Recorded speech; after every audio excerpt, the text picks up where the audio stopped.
Hey guys, so today I'm going to talk to you about taking care of your Russian tortoise. Now there are many articles out there about tortoises, each claiming to be an expert in whatever species they like the most.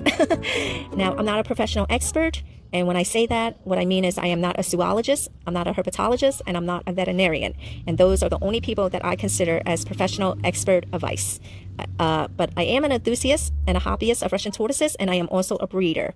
So although it makes me knowledgeable about them, again, I'm not a zoologist, I'm not a herpetologist, and I am not a veterinarian, so I am not what I would consider a professional expert. I don't care how many years you have your tortoise or how long you've had your tortoise, it doesn't matter. I'm sure I'm going to get a lot of comments about that, but that's just how I personally feel about it. These are information that I find are accurate in my own experiences. Now, Russian tortoises, also known as Tostudo horsfieldi, are wonderful little tortoises with big personalities, ranging in average size from 5 to 8 inches long and weighing about half a pound to 2.5 pounds. These are the smallest species of tortoises. They can be kept outdoors or can do relatively well indoors too. Check out all my articles on Russian tortoises under the Happy Tortoise category on my blog, as well as all of my YouTube videos about them on my channel playlist, which is also called the Happy Tortoise. I will provide a link in the description below so that you could read all of the detailed articles that I wrote about how to take care of your tortoise. Now, most of the Russian tortoises are wild-caught animals and are very stressed by the time they are brought home. It is common for newly purchased tortoises to have various parasites, herpes viruses, upper respiratory infections, and other problems. Make sure to always wash your hands after handling them. In contrast, captive-bred babies are usually very hardy and rarely develop problems if their husbandry is good. Russian tortoises do the best in outdoor enclosures. They may stay outside year-round with appropriate hibernating spot and keeping out predators and rodents. Despite the name, they are also found in other countries like northern China, Afghanistan, and other nearby areas. If you have access to a yard, a garden bed can serve as an outdoor enclosure. If not, a bookcase on the floor with the shelves removed can be an inexpensive indoor enclosure that's also very large. For the most affordable enclosure, a huge plastic storage tote is sufficient. Make sure the tote is not clear though, as being able to see out of this container will lead to stress for the tortoise constantly trying to go beyond. You can get like a 50-gallon container from Walmart for under $20. So that is the enclosure that I recommend you go with if you cannot provide the tortoise with an outside enclosure. Whatever kind of enclosure you end up with, it is important that the space has shade and sunny areas at opposite ends. If they do not have free range of a yarded area, shade can be provided by plants. Now, I never understood why people use plastic plants. Why not just plant a real plant in the enclosure? I mean, you have dirt, you have soil, why do people use plastic plants? I never understood that. Listen, plants are not expensive. You could get a plant for like under $5. They sell them at Walmart for like $1. All right, now, another thing I wanted to talk about is I've seen crazy YouTube videos of people feeding their tortoises mixed salad greens from the grocery store. I guess you can do that, but I don't. I actually don't feed my tortoises at all. They eat on their own, like in the wild. My original Russian tortoise, Oscar, my pet tortoise, he loved dandelions, clovers, and was absolutely crazy about red Russian kale. Go figured. It probably reminded him of home. My husbandry for Oscar and my current tortoises now have always been to mimic their natural environment and habitats, while even as pets.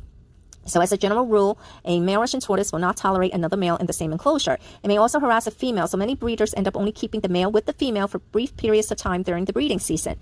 I do not recommend that you house 2 Russian tortoise male together, since it is likely that the least dominant one will end up injured, flipped on his back in the hot sun, or chronically stressed and susceptible to disease, unless your tortoise have free range of a large fenced-in outside area.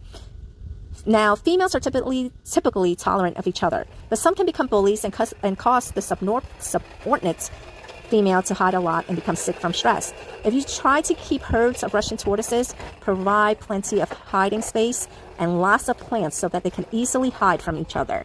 Now, like I said, I have 8 Russian tortoises, or I'm not sure if I said that or not, but okay, if you didn't know that, I have 8 Russian tortoises, and that's not counting my pet tortoise, Oscar.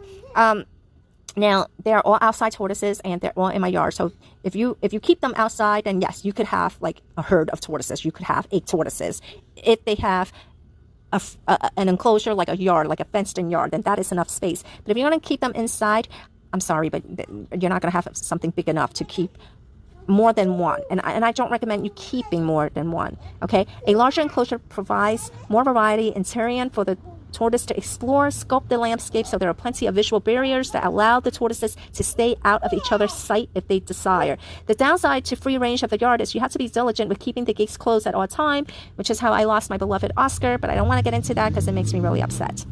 Okay, Russian tortoises can climb surprisingly well. They can also tunnel beneath even better. If the fence is solid, the tortoise will not try to escape. However, if a tortoise can see through the fence, it will focus on those gaps and struggle to leave. This can result in injury, so I do not recommend wire or chain link fencing without something that is solid blocking the visual. That's my little boy in the background. We're outside. We're actually outside looking at my tortoises. Standing water may lead to the spread of diseases and other parasites. The best way to provide water for tortoises is to be as natural as possible. But in an enclosure, I do not recommend having a water dish. Instead, I recommend soaking your tortoise a few times a week. A weekly early morning sprinkling of the yard will also offer your Russian tortoise an opportunity to drink if they are outside. Remember, tortoises are often up and moving by dawn during the summer months, so you should provide fresh water earlier in the day during the hottest weather. But now, if they're in an inside enclosure, I recommend soaking them instead of leaving a standing water dish. I have other videos about that, about soaking and stuff like that, if you want to check it out. A summer burrow provides a retreat from the hottest daytime temperatures. If there is any doubt that there is good drainage in an area during the summer monsoons or the winter rains, you should mark the amount of dirt where your tortoise has naturally burrowed under so that it's easy to locate. When Oscar was ready for brumation last November, I couldn't locate him for 4 days until I dug up my garden and found him during a rainstorm. So there is a lot of other information out there, but I don't want to make this video ridiculously long, so that's just some of the information that I'm putting out there. And different tortoise keepers swear by different methods, so it's really I personally feel like with tortoises, with breeders, with any animal breeder, you should just stick with one species. Now, I love Russian tortoises. That's the species that I stick with. But I have people calling me up, asking me if I would take their Hermes tortoise, if I would take their leopard tortoise. They're moving to I don't even know where, and they can't take their sulcata anymore, and will I take it in? And I always say no. I always say no because, one, first of all, I don't have room for a sulcata. That's one. And two, I don't really know that much about sulcatas. So that's another really popular tortoise in the United States.